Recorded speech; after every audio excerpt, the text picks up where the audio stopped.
Do you like the look of the live edge tables but don't like the modern feel of most of them? Well, stick around while I show you how I designed and built this kind of traditional coffee table out of an olive wood slab.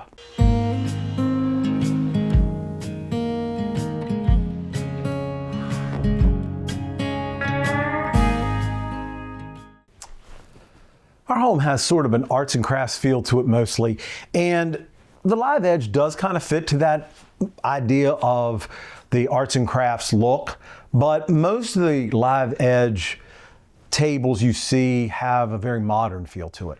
So I wanted to try and come up with something a little bit different, and I was inspired by kind of the stick chair look, so that's how I came up with this design. I started off by trying to figure out how I wanted the legs to look. So I built a small scale model with some wire legs and just a piece of plywood. And then I moved the legs around to try and get the splay and the rake that I wanted. And then I used a tool to calculate what my sight lines and all would be. And basically this is built with battens across it so that would hold the legs. And I also wanted a small drawer in it. This drawer wanted to be able to push both ways to be able to access it. I just didn't like the idea that one side was going to look like it didn't have a drawer. So that's kind of why I did that. So let's start off with carving the legs. I want a 1-inch tenon on the end of the leg, so I'm using my shaper origin to quickly cut that 1-inch tenon. Then I'm going to use my template that I created and draw out the general outline of the leg.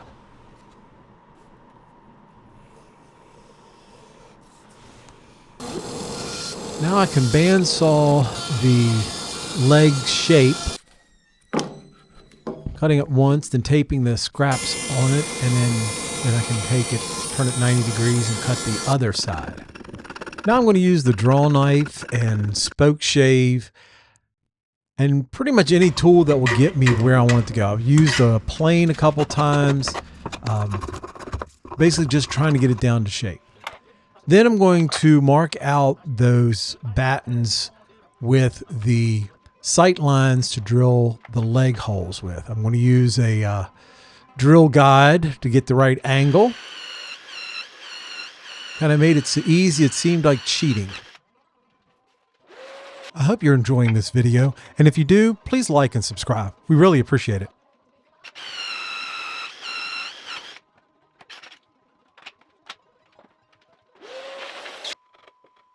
And then I'll just kind of chamfer off the edge and then round those over a little bit with a plane and some sandpaper. So now let's turn our attention to the drawer. As I said, I wanted the drawer to be able to open from both sides. So one thing I did was I put a magnet in the middle here and then in the little box that holds the drawer. So that way when the drawer is pushed in, it can find its center. I also wanted to put dovetails on the ends. I'm not the best at making dovetails, but I think they turned out pretty good. And because I liked the idea of showing off the dovetails, this little box sets back and allows these dovetails to show. Whether that's a great idea or not is still up for debate, but I kind of like it. And I think this part turned out pretty well. Let me show you how I made this. So after selecting some lumber, then I resawed it down to thinner pieces. These are the sides. I planed it down, and then I'm putting a small groove in the bottom for the drawer bottom. Now I'm working the dovetails.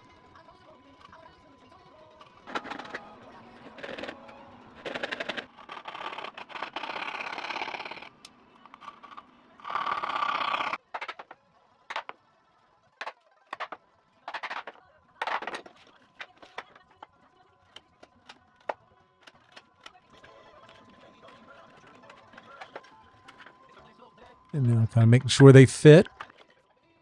And this is the bottom, which is a piece of poplar that I resawed, and probably plane this down a little bit more to get it nice and flat and thinner. One of the things that kind of bothers me with the live edge is where they'd have just a straight end on it. And when purchased this, it did have just, saw cuts off the length. So what I wanted to do is I wanted to make sure that it had still an organic feel at the ends. So I used an asymmetric bow to kind of come up with an arc that would look nice and would look in keeping with the rest of the live edge. And then it was a matter of fixing a piece in the middle that was missing.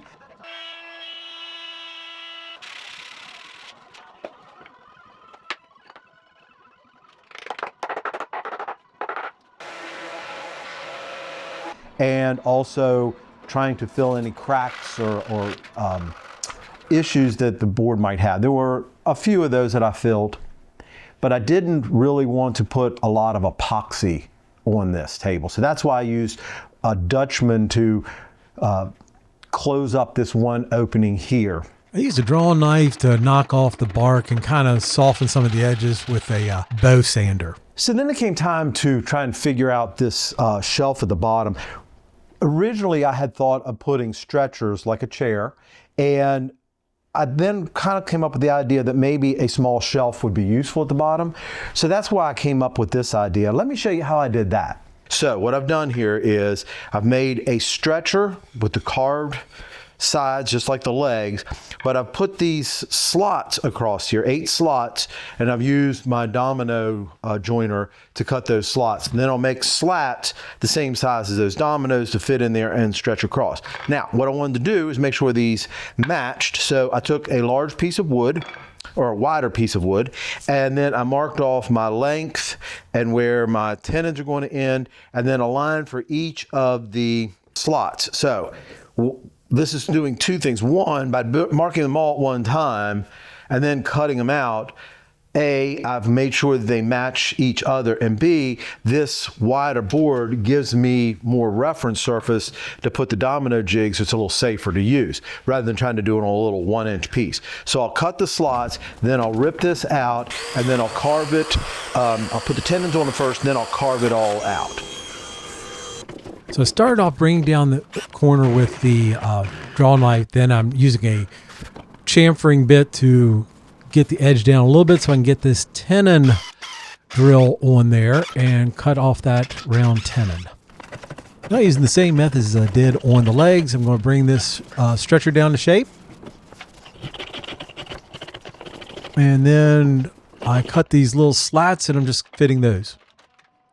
So now that we have all the pieces built for the table, let's go through how I assembled the table.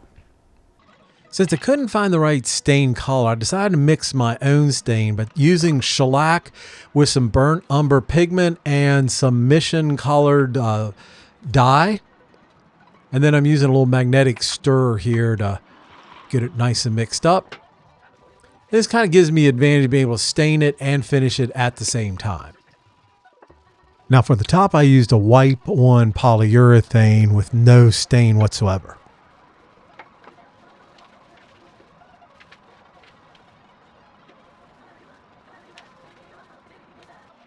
Now that I've got the ends stained, I can assemble it. I wanted to keep the contrasting color of the stained ends with the white sides. I thought that looked pretty nice.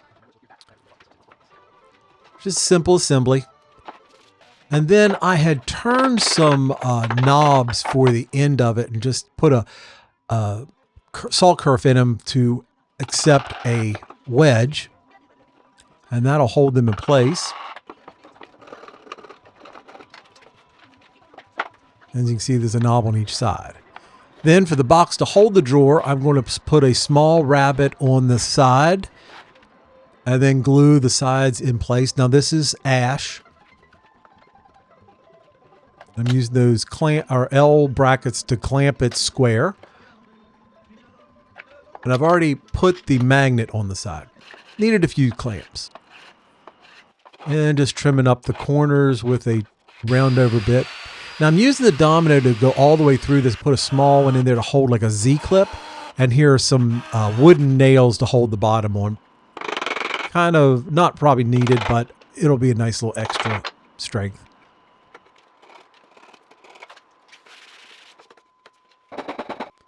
Now we'll start assembling the legs. I put a saw kerf in that as well to add a wedge to each of the legs.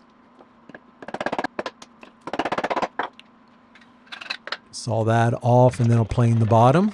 Now here I'm attaching that box for the drawer, and you can see just using a little Z or like a Z-shaped clip to hold that in place. I'm getting ready to drill the holes into the legs for the cross support. What I've done is I've used a laser to give me a nice level line across here. I used some masking tape so I could draw a line on the leg itself. I've run a string between the two legs to kind of guide me as in my or straight into the other leg. So that's kind of centered on each one. And now I've got the tabletop leveled. So this is level with this laser line. So I'll be exactly the right distance down. And I've measured it to make sure. Now what I'm going to do is I'm going to take my drill with the 5/8 inch bit. I've marked the depth I want to go onto the bit with some white out, so I can take that off when I'm done. But that'll keep me from drilling in too far. I can see exactly when to stop. Now what I need to do is line this up with the center of the leg, line that up with the string, and keep that laser line right on my bit, and then I can drill right into the leg. Now here I'm using the little figure 8 hardware to hold a tabletop on. This is going to hold the legs to the top.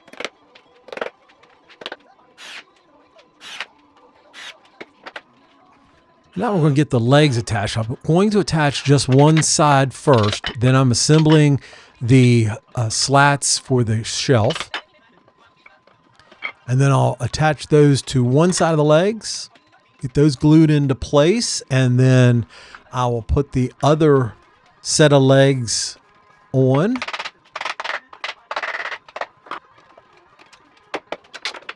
And here I'm using 2 squares to kind of get them parallel.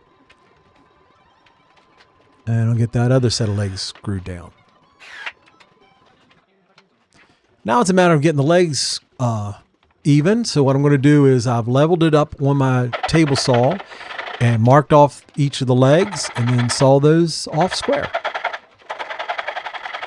So after about a year of design, build, and delays, it did finally get it done, and I think it fits in nicely into the room. So we're pretty pleased, and thanks for stopping by.